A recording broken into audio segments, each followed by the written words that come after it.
क्या हुआ बहू? ये रोनी सूरत क्यों बना रखी है? क्या बताऊं माँ जी, आज भी चाट नहीं बिकी। चाट का काम तो बेटे की मौत के साथ ही खत्म हो गया था। तुझे पहले ही कहा था कि बेटी चाट छोड़ कोई और काम कर ले, पर तू माने तब ना। आप चिंता न करें माँ जी, आज नहीं तो कल मेरी चाट जरूर बिकेगी। तब तक तो घर में खाने के लाले पड़ जाएंगे। खुद तो भूखी रह भी लूं, पर तेरे टप्पू और लाली को भूख से तड़पते कैसे देखूं? यह कहकर सुधा रोने लगती है और सुनीता उसे तसल्ली देते हुए कहती है, माँ जी भगवान पर विश्वास रखिए। आज खाली हाथ आई हूँ ना, पर कल जरूर पैसे लेकर आऊंगी। हाँ। सुधा का बेटा मोहन चाट का ठेला लगाता था और उसकी चाट खाने के लिए लोगों की भीड़ लग जाती थी।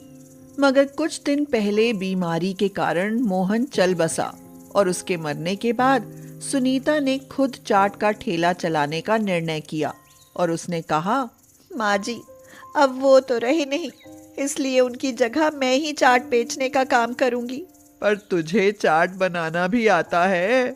मैं तो कहती हूँ तू चाट छोड़ कोई और काम कर ले। नहीं माँ जी, मैं यही काम करूंगी। उन्होंने मुझे चाट बनाना सिखा दिया था। ठीक है, जैसी तेरी मर्जी बहू।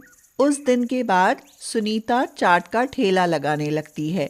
आइए आइए, कुरकुरा, आलू, पापड़ी, दही चाट खाने के लिए आइए। असली और शुद्ध स्वादिष्ट चाट। मुझे आलू चाट दीजिए। मुझे कुरकुरा चाट देना। मुझे चटपटी पपड़ी चाट बना कर दो। बस थोड़ा सब्र रखो, सबको अपनी अपनी पसंद की चाट मिलेगी। कुछ दिन तो सुनीता की चाट खूब बिकती है, मगर जब से उसके ठेले के सामने रेखा चाट बेचने लगती है तो लोग सुनीता के ठेले की तरफ देखना ही बंद कर देते हैं। लोग रेखा के ठेले पर भीड़ लगाने लगते हैं। सुनीता चाट का जो भी सामान बनाकर लाती बेकार जाता और वह मन ही मन परेशान होकर कुढ़ती रहती और कहती, हे भगवान, कुछ तो दया करो। आज कुछ पैसे की कमाई हो जाए तो मेरे बच्चों को खाना मिल जाएगा। उस दिन भी सुनीता की चाट नहीं बिकती और वह खाली हाथ घर आती है। घर आते ही सास उसका लटका हुआ चेहरा देख रोने को हो जाती है और कहती है, बहू, आज भी मुंह लटका कर घर लौटी हो, चाट नहीं बिकी है ना? नहीं माँ जी, पर मैं निराश नहीं हुई हूँ। देखना, कल लोग मेरी चाट अवश्य खाएंगे। तेरे इसी भरोसे पर जो थोड़ा बहुत बचा है वह भी निकल जाएगा। फिर हम सबको हाथ में कटोरा लेकर भीख मांगना पड़ेगा। यह कहकर सुधा अपने पोते पोती को देखकर रोने लगती है। सुधा को यूं रोते देख सुनीता का मन भी भर आता है। माँ जी, इस तरह रोकर तो आप मेरा भी हौसला तोड़ रही हैं। भगवान के लिए चुप हो जाइए माँ जी, सब ठीक हो जाएगा। क्या ठीक हो जाएगा बहू? मुझे नहीं लगता कि कुछ ठीक हो पाएगा। अगले दिन रेखा अपनी चाट का सामान तैयार कर ठेली लगाने लगती है तो रेखा अपनी चाट की ठेली पर खड़े होकर उसका मजाक उड़ाने लगती है और कहती है, ए सुनीता रानी, चाट का ठेला लगाकर क्यों पैसा बर्बाद करती है? कुछ नहीं होने वाला। मैं तो कहती हूँ कि तू काम वाली बाई बन जा। इतना भी घमंड मत कर बहन। आज तेरा काम अच्छा चल रहा है तो कल को मेरा भी तो चल सकता है। तेरा काम वह तो कभी नहीं चलने वाला। तेरी चाट तो कोई खाना ही नहीं चाहता ना। उस दिन भी सुनीता अपने ठेले पर ग्राहकों की उम्मीद में खड़ी आते जाते लोगों को आवाजें लगाती रहती है। कुरकुरा चाट, दही चाट, समोसा चाट, पापड़ी चाट, आलू चाट, सब तरह का चाट मिलेगा। आइए, स्वादिष्ट चाट खाइए। सुनीता सारा दिन लोगों को आवाजें देती रहती है, मगर उसकी चाट खाने कोई नहीं आता। सब रेखा की तरफ ही भागे जाते हैं। शाम को खाली गल्ला देखकर उसको बहुत दुख होता है। वह रोते हुए भगवान को याद करने लगती है और कहती है, ओ भगवान, लगता है कि तूने सच्चे और गरीब का तो साथ देना ही छोड़ दिया है। कुछ तो दया कर भगवान, मेरे बच्चों को भी तो पेट भर खाना दे। यह कहकर सुनीता खाली हाथ घर की तरफ चल पड़ती है और फिर देवी माँ के मंदिर के सामने से गुजरती है तो अचानक ही उसके कानों में उसकी सास के वचन गूंजने लगते हैं। जो थोड़ा बहुत बचा है वह भी निकल जाएगा और फिर हम सबको हाथ में कटोरा लेकर भीख मांगना पड़ेगा।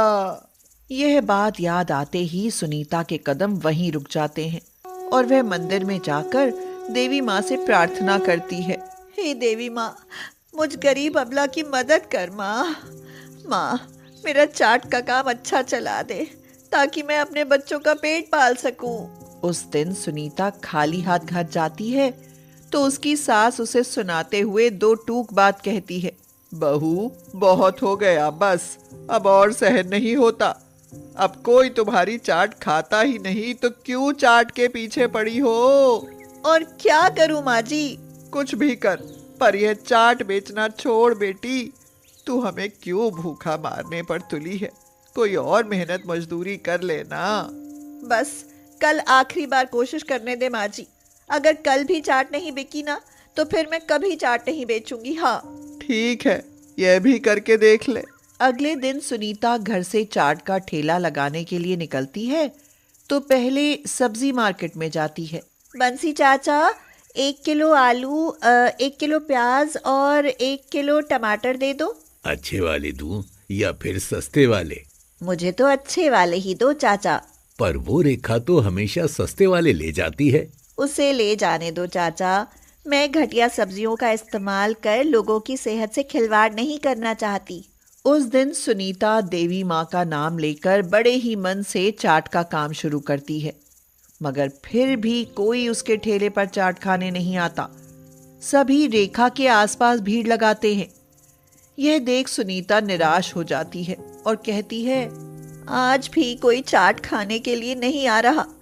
लगता है देवी माँ का भरोसा भी कुछ काम ना आया। कल से यह काम छोड़ ही दूंगी। सुनीता यह कह ही रही होती है कि तभी एक सुंदर सी लड़की उसके ठेले पर आती है। लड़की उसे उदास देखकर कहती है, तुम इतनी उदास क्यों हो? मैं अच्छी अच्छी चीजें इस्तेमाल कर चाट बनाती हूँ, मगर फिर भी कोई मुझसे चाट खाने नहीं आता।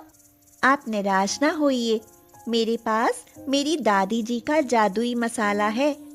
आप वह मसाला अपनी चाट में डालना, फिर सब आपकी ही चाट खाना पसंद करेंगे। यह कहकर लड़की सुनीता को एक मसाले से भरी डिब्बी देती है तो सुनीता उस डिब्बी को देखकर कहती है, पर इस डिब्बी का मसाला तो 4 दिन में खत्म हो जाएगा। यह मेरी दादी जी की जादुई मसाला डिब्बी है, इसमें मसाला कभी खत्म न होगा।